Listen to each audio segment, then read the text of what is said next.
Le meilleur de l'information sur Évasion Guinée. Bonsoir et bienvenue dans cette édition. Tout de suite, le sommaire. L'Union du fleuve Mano sur la voie du renouveau. Les 4 chefs d'État des pays membres de l'organisation se sont ainsi entretenus dans ce sens à Conakry. Ils ont aussi abordé des questions brûlantes du moment telles que la situation sociopolitique en Guinée. Les échos, c'est dans cette édition. Grande émotion ce lundi dans le milieu de la police guinéenne. Des hommages ont été rendus au brigadier-chef Tamba Michel Tonno et à Gibril Bangoura, ancien directeur général de la police, tous deux décédés récemment. Et puis, les populations de l'île de Kabak peuvent se frotter les mains. Et pour cause, leur calvaire devrait bientôt prendre fin avec la perspective de l'achèvement des travaux de construction des ponts et pistes rurales.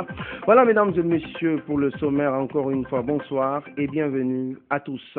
Comme annoncé au sommaire de cette édition, Alassane Dramane Ouattara, Ernest Bai Koroma et Hélène Johnson Sirleaf, ces 3 dirigeants ouest-africains étaient à Conakry dimanche. Tous membres de l'Union du fleuve Mano, ils ont rencontré leur homologue guinéen, professeur Alpha Condé. Les échanges entre les 4 chefs d'État ont essentiellement porté sur les crises dans la sous-région ouest-africaine. Il a aussi été question de la situation sociopolitique qui prévaut en Guinée. Le point avec Malik Diakité.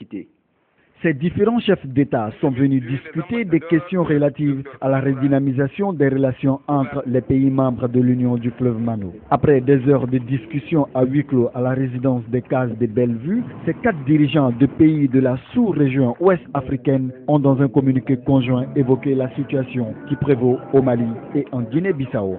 S'agissant de la situation au Mali, les chefs d'État ont exhorté la CEDEAO à un déploiement rapide de ses troupes au nord du Mali en vue de la sécurisation des territoires libérés, de l'éradication du terrorisme et du recouvrement de l'intégrité territoriale du pays.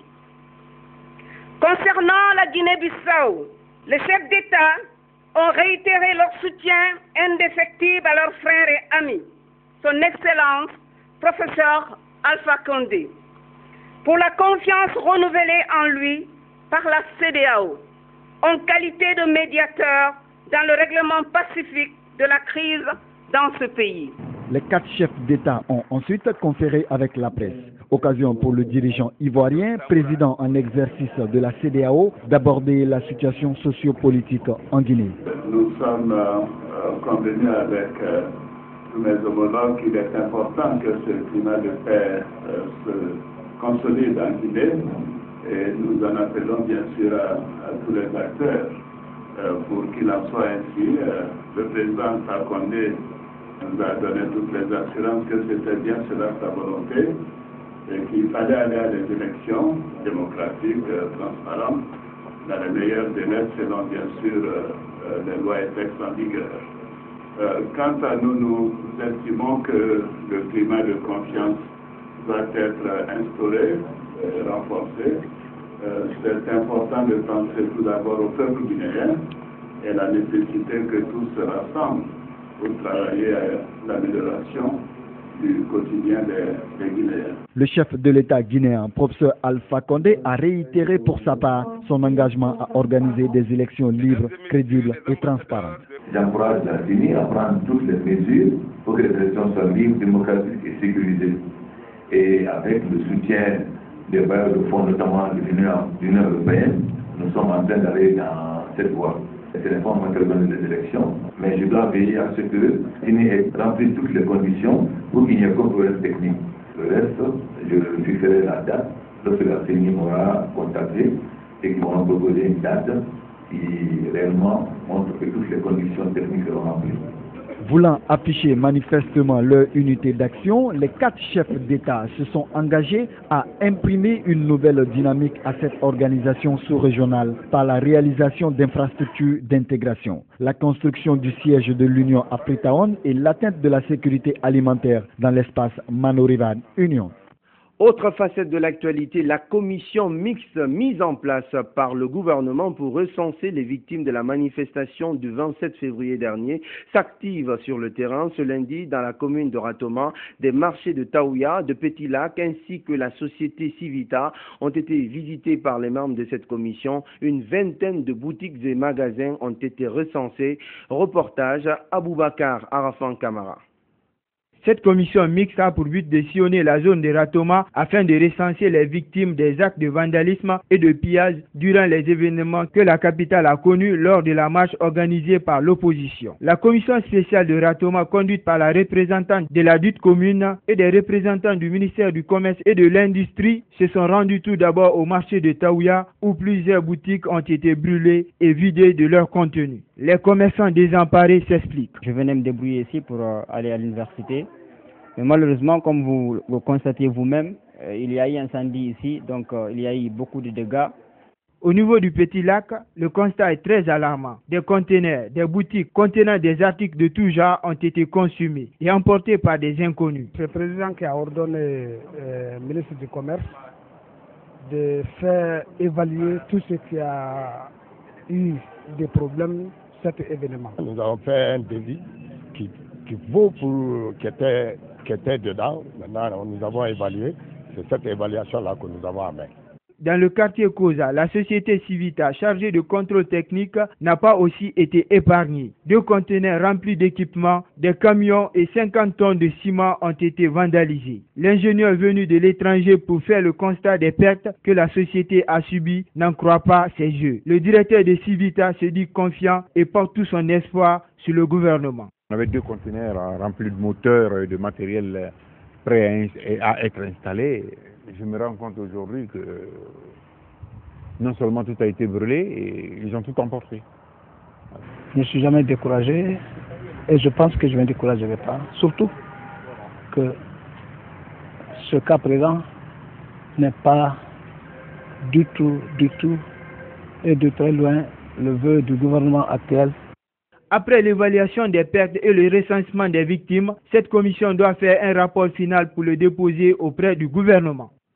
Et puis, dans le volet judiciaire de ces regrettables événements, la justice fait volte-face. Les leaders de l'ADP, du collectif et du CDR, à l'origine justement de cette manifestation, ne devraient plus se présenter au tribunal de première instance de Dixine jeudi prochain, comme cela avait été annoncé quelques jours plus tôt. Et pour cause, la citation à comparaître qui leur avait été adressée est annulée par le procureur de la République. Les explications dans ce reportage signé Ibrahima Soria. L'information vient du procureur de la République près le tribunal de première instance de Dixine. Sir Aboubakar Silla a accepté de nous recevoir ce lundi, mais hors caméra pour nous donner l'information selon laquelle la citation à comparaître des leaders politiques de l'ADP, du collectif et du CDR est annulée. Et pour cause, pas de réponse de sa part. Les leaders concernés ont aussi reçu la nouvelle, mais avec réserve pour certains. Nous avons reçu la lettre du procureur confirmant l'annulation de la procédure de la citation. Pour l'instant, je n'ai reçu aucun document juridique formel me disant que c'est annulé. La voie de presse, c'est normal, hein, c'est possible, mais ça n'a pas de valeur juridique. 13 leaders des partis de l'opposition qui ont organisé la marche du 27 février dernier devaient se présenter à la justice jeudi prochain. Nous voulons construire un état de droit. Quand la justice nous appelle, on vient. On nous reproche d'avoir organisé la marche du 27 février, et d'avoir auto-permis des débordements, etc., tout ce qui s'est passé. Mais l'on sait ce qui s'est passé. Je pense qu'il faut saluer la sagesse des autorités de Presta, parce que la citation était à la fois injuste et inopportune. Injuste parce que nous avons subi des dommages en tant qu'opposition. Nos manifestants ont été tués. En leur place de mener des enquêtes profondes pour identifier les criminels parce qu'il y a eu mort. Il y a eu des actes de vandalisme graves. On nous convoque à répondre à un tribunal. C'est injuste. C'est inopportun parce que le climat sociopolitique est extrêmement tendu. Le procureur de la République a retiré sa convocation pour donner la chance au dialogue politique engagé. On ne sait pas trop. Toutefois, pour l'opposition, c'est la démarche à suivre. Le président n'a qu'à se mettre au-dessus de la mêlée. Réconcilier les Guinéens de façon authentique. Accepter le dialogue de façon authentique. Et nous sommes de bonne foi pour conduire ce dialogue parce qu'il est essentiel pour la Guinée. Cependant, l'ADP, le collectif et le CDR demandent que lumière soit faite sur ces récents événements regrettables. Dans le même registre, informer et sensibiliser les populations des 5 communes de la capitale, c'est l'exercice auquel va se livrer durant 3 jours. Le gouverneur de la ville de Conakry, ce lundi, commandant Sékou Esco Camara, a entamé une tournée dans ce sens, occasion pour lui de prendre langue avec les élus locaux de la capitale. Saran Camara était sur ses pas. Voici son reportage. La caravane de sensibilisation pilotée par le gouverneur de la ville de Conakry a débuté par la commune de Ratoma. Une campagne d'information qui appelle les citoyens à faire une prise de conscience après les violences qu'a connues la ville de Conakry ces derniers temps. Sékou Esco Camara a demandé aux responsables communaux de cette localité de prôner le pardon et la tolérance dans les différents quartiers afin de prévenir de tels actes. Casser les maisons des gens, brûler la maison de votre prochain, casser la voiture, incendier même les parcs auto. La Guinée ne mérite pas ça. Ayez pitié, notre pauvre population, nos citoyens, s'il y a des troubles, il y a des familles à Conakry, ils ont fait 5 jours, 10 jours, sans préparer même le manger pour leur famille. On peut mener la politique, mais ça ne doit pas retomber sur la vie de la population. De Ratoma, la délégation du gouvernorat s'est rendue dans la commune de Matoto où le même message a été véhiculé, celui de mettre à l'écart des personnes mal intentionnées qui sèment le trouble dans la société. Là, le gouverneur n'a pas manqué de rappeler l'objectif de sa tournée. Nous demandons aussi les chefs de quartier, les sous-secteurs, de prendre leurs responsabilités devant leurs citoyens, devant leur population, de nous remonter des informations à temps et prendre la responsabilité. Tout ce qui se passe comme c'est le trouble qu'on a vécu combien de semaines, tout ça a été préparé au niveau de quartier, au niveau de secteur. Il faut que les chefs de quartier, les sous-secteurs prennent leurs responsabilités pour pouvoir mettre fin à certains troubles qu'on a connus de ce dernier temps.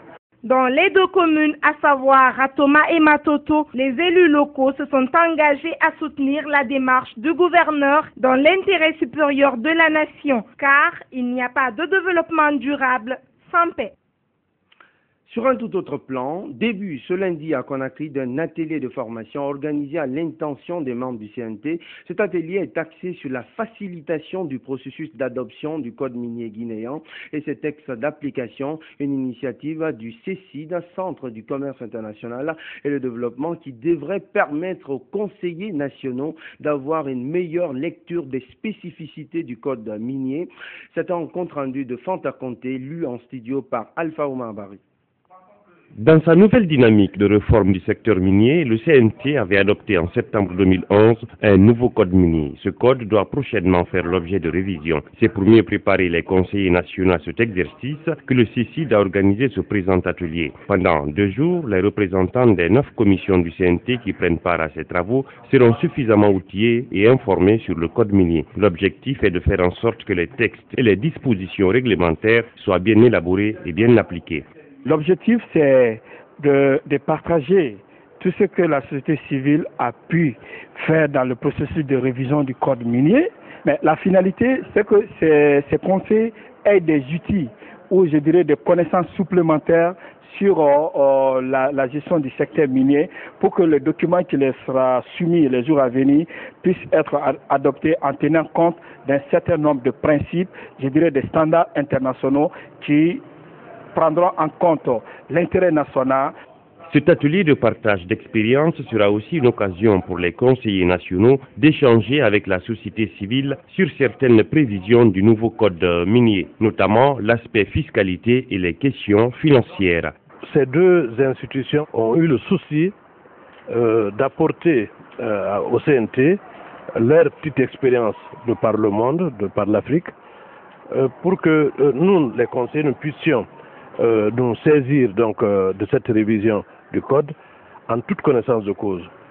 Il y a des techniques, il y a des approches qu'il faut pouvoir maîtriser et poser des questions les plus pertinentes, de manière à ce que ce code en sortant du CNT puisse répondre aux besoins du pays, aux besoins des populations. La démarche de la société civile est de réfléchir et voir comment remédier au paradoxe. La Guinée est un scandale géologique. Elle veut également que le secteur minier puisse être le moteur de la croissance économique et le développement durable. Justice dans cette édition, peut-être bientôt la fin d'un long feuilleton judiciaire. Le litige de représentativité à la tête de la CNTG devrait connaître bientôt son épilogue le mois prochain.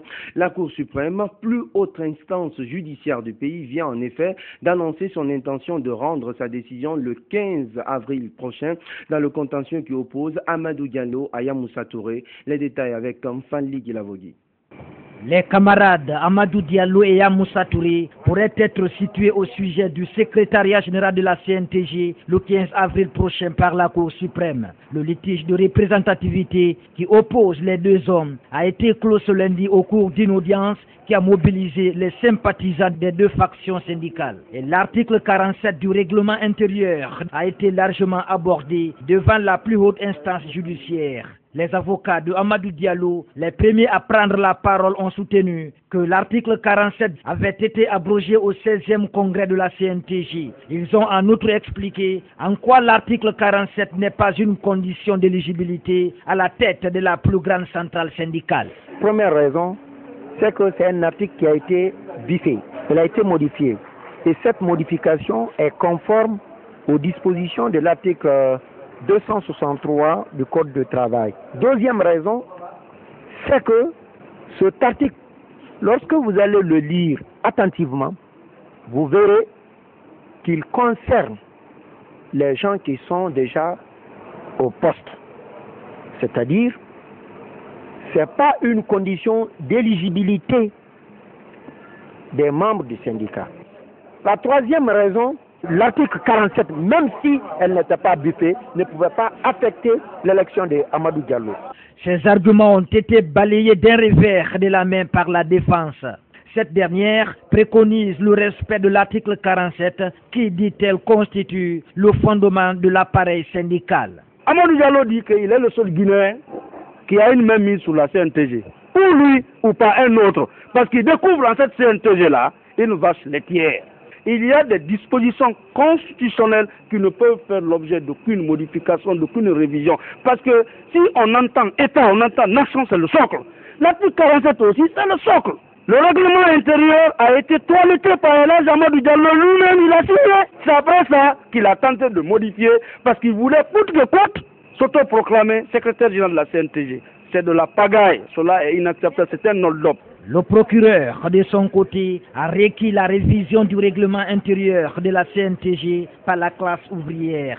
Cette initiative, selon lui, pourrait permettre aux acteurs syndicaux de trouver une issue favorable à ces contentieux qui, depuis 2011, déchirent la plus grande centrale syndicale du pays en faction. Affaire Amadou Diallo, Yamoussa Touré, affaire à suivre. Autre fait marquant de l'actualité, le ministère de la Jeunesse à la recherche de bons repères pour les jeunes Guinéens. Ce département décide de relancer la coordination nationale des associations de jeunesse de Guinée, CAGEG en abrégé. Le comité préparatoire de mise en place de cette structure fêtière était ce lundi devant la presse pour expliquer sa méthode. Mamadi Kamsoko était de la partie. Voici son compte rendu. Depuis 2004, date de déclin de la première CAGEG, la jeunesse guinéenne déambule et a du mal à se frayer un chemin parce que ne disposant plus d'interlocuteurs fiables auprès des autorités et des organismes internationaux. Conscient de la situation, le ministère de la Jeunesse, de l'Emploi des Jeunes et des Sports veut prendre à bras le corps le problème. Le Bureau de coordination nationale des associations de jeunesse de Guinée, CAGEG, qui sera prochainement installé, aura un caractère consultatif et donnera son avis sur toutes les questions de jeunesse et de développement. La coordination nationale des associations de jeunesse de Guinée assurera la coordination et l'évaluation de la jeunesse dans le but de promouvoir et développer leurs activités. La coordination nationale des associations de jeunesse de Guinée servira de croix de transmission entre le gouvernement et des associations de jeunesse en vue d'assurer leur insertion cohérente et efficace dans le programme national de développement économique et socio-culturel. Enfin, la coordination nationale des associations de jeunesse CAGEC représente la jeunesse guinéenne dans son ensemble auprès de toutes les organisations et institutions internationales. L'installation de cette structure fêtière de jeunesse est censée débuter de la base au sommet, c'est-à-dire des bureaux sous-préfectoraux, préfectoraux, communaux et régionaux, jusqu'à aboutir à la mise en place d'un bureau exécutif national de la jeunesse. Le comité préparatoire écarte toute connotation politique à cette action. Même s'il y a les idées de récupération politique, c'est aux jeunes d'être responsables pour dire non. À un certain moment donné, il faut pouvoir dire non. L'idéal, il faut que chacun de nous ait une conscience de la mission qui nous a été confiée. Les opportunités à saisir par rapport à la mise en place de cette coordination, vous le saurez, comme je l'ai dit tout tantôt, c'est de participer aux instances de décision. Il faudrait que nous jeunes, que nous agissions et que nous participions à toutes les questions des jeunesse et du développement socio-économique de notre pays. Pour la réussite de l'opération, le ministère de la Jeunesse compte sur l'appui de tout un chacun, notamment des médias, pour une sensibilisation tous azimuts des jeunes. Il se propose aussi d'organiser un atelier à la fin des missions en vue de la validation des différents textes juridiques par les jeunes élus. La CAGEC veut offrir à la jeunesse une plateforme de concertation. Dans le registre funeste de cette édition, je vous l'annonçais dans les titres, la police guinéenne, attristée par la disparition de deux de ses éléments, les dépouilles mortelles du brigadier chef Tamba Michel Tonno et de Djibril Bangoura, ont été exposées ce lundi au ministère de la Sécurité. C'était en présence des officiers supérieurs de l'armée et de la police. Les deux disparus ont ensuite été inhumés dans une ambiance de grande émotion. Ben Oumar Silla. Il s'agit de Djibril Bangoura, ancien directeur général de la police, mort par suite d'une longue maladie, et le brigadier chef Tamba Michel Tonno, tombé dans le feu de l'action lors de la marche organisée par l'opposition le 27 février dernier. La cérémonie funèbre a mobilisé toutes les unités de la police, les officiers supérieurs de l'armée guinéenne, de la gendarmerie et de la police, ainsi que les proches et parents des disparus. Un moment pathétique qui a vu les honneurs qu'une nation rend à ses braves fils. La disparition de ce cadre nous endeuille tous. Quand on sait l'ardeur, le dévouement avec lequel il a servi la police nationale en faisant preuve de professionnalisme, brigadier chef Tamba Michel Tonno, c'est dans le feu de l'action que tu trouveras la mort, comme pour signifier ta détermination à exercer, même au prix de la vie, les missions qui sont les tiennes en tant que policier. Le brigadier chef Tamba Michel Tonno, originaire de Kissidougou, a été recruté dans la police nationale en 2008 et servait à la CMIS numéro 3 d'Anko 5. Tamba Michel a reçu des coups de pierre sur sa tête au cours de la marche du 27 février. Après 2 jours dans le coma, il a rendu l'âme le 1er mars à la clinique Ambroise Paris. Si les forces armées se sont engagées au front et face à l'ennemi, que lorsque la guerre est déclarée, la police et la gendarmerie sont quotidiennement sur les champs de bataille. Il est mort honorablement. Puisqu'il faut en mourir, vaut mieux mourir dignement. Après avoir élevé à titre posthume Tamba Michel au grade d'adjudant, le ministre de la Sécurité a exprimé la reconnaissance de la police, du gouvernement et du chef de l'État à l'endroit des familles des défunts. Je voudrais ici présenter solennellement les condoléances aux familles pour leur dire que ceux qui sont partis n'ont fait que nous devancer et que nous restons là et que leur exemple nous servira toujours de ne pas les pleurer. La meilleure façon de les pleurer, c'est notre solidarité, c'est notre attachement. Tamba Michel Tonno est mort à la fleur de l'âge, sans épouse ni enfant, et le contrôleur général Djibril Bangoura lui part en laissant derrière 3 femmes et 15 enfants. grande émotion, vous l'avez donc sans doute remarqué. Et puis, touché par la disparition de ce jeune policier, le directeur central des unités d'intervention de la police est revenu sur le destin tragique de la victime avant de plaider pour une étroite collaboration entre les services de sécurité et les populations. Je vous propose d'écouter colonel Ansman Kamara au micro de Ben Oumar Silla. Il a été pris en partie par les manifestants. Si vous avez vu le jeune qui est parti là, si vous avez vu la violence qui a été faite sur sa personne, vous ne pouvez pas croire que c'est des humains qui ont fait ça contre leur prochain. Même une bombe qui tombe sur la tête de quelqu'un, ça ne peut pas se vendre comme ça. C'est très grave. Donc je suis au regret qu'on puisse constater des choses comme ça. Ce qui est arrivé ce jour, ça pouvait même arriver. Ça pouvait arriver au commandant là. Lui, son commandant, il était dedans. C'est Dieu qui l'a sauvé. Lui aussi, ça pouvait l'arriver. On ne fait pas pour ça. Même si la marche n'était pas autorisée, nous ne sortons pas pour tuer et pour être tués. On est là pour protéger les citoyens et leurs biens.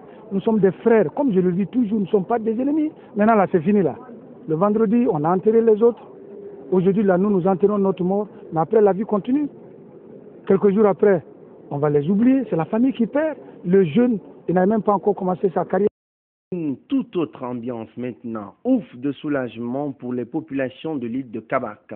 C'est dans la préfecture de Forêt-Caria. Il faut dire que les travaux de construction des ponts et pistes rurales avancent à grands pas. Une équipe multimédia s'est récemment rendue sur place pour s'enquérir de l'état d'avancement des travaux dont le coût global est estimé à 37 milliards de francs guinéens.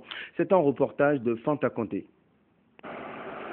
Depuis janvier 2012, la société Enan Chine est en train d'exécuter des travaux de grande envergure dans la sous-préfecture de Kabak, préfecture de Forêt-Caria. Il s'agit de la construction d'un pont de 100 mètres de long et 5 mètres de large avec 29 mètres de profondeur qui relie désormais l'île de Kabak à la sous-préfecture de Maferenya. Un second pont de 40 mètres avec 42 mètres de profondeur est en construction dans le district de Kaké et plus loin un troisième pont de 24 mètres linéaire. Il y a aussi le désenclavement d'une piste rurale de 10 km. Ces travaux sont entièrement financés par la Banque mondiale et le gouvernement guinéen à hauteur de 37 milliards de francs guinéens pour un délai contractuel de 18 mois. Exécuté à 52%, l'entreprise est optimiste quant au respect du délai imparti. Le travail se passe bien malgré le petit retard enregistré dans le démarrage effectif des travaux. Les difficultés que nous rencontrons, c'est au point de vue de la circulation, parce que parfois on est un peu plus ou moins envahi par les usagers. Néanmoins, on espère être dans le délai avec l'allure des travaux, c'est-à-dire que l'allure qu'on a imprimée actuellement et le degré de mobilisation. La construction de ces ponts et pistes rurales représente un ouf de soulagement pour les populations de l'île de Kabak, car dans les temps, elles étaient obligées d'emprunter la barque ou des pirogues pour pouvoir rallier Maferenya, avec tout ce que cela comportait comme risque d'accident, mais aussi de retard dans l'évacuation des produits locaux. Je peux dire que c'est une joie, c'est une particularité, une exception. Parce que la population est tellement contente. Depuis l'indépendance jusqu'à nos jours, les parents se battent pour avoir un pont. C'est ce régime-là, dynamique, qui a pu faire cet important ouvrage. C'est une joie qui nous a dépassé. Tellement qu'on en a assez avec la traversée en mer. Il y a eu des accidents, il y a eu des problèmes.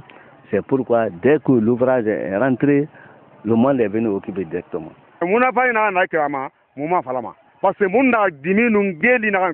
Parce que kiramuna tama itangeli manini hali yangi ve ala nu wotam ga fanye nu professeur Alpha Konda bara ngam geli wona kira ka muna fanye fala ina be moto ya ba ma le rade e pordi na bilin kolon abin ka baki sangbo ndana do sangbo nu wona so grife kele ko rubora ma ko ala musa arime simiti hadima ta sikafe adoga na kirma mugiri to yaya mato ma yedera si woto to adangve c'est na kiramunu yantinde. La fin de ces travaux devrait constituer la fin des calvaires pour les usagers de cette route et ferait surtout le bonheur des populations de l'île de Kabak qui regorge d'immenses potentialités agricoles.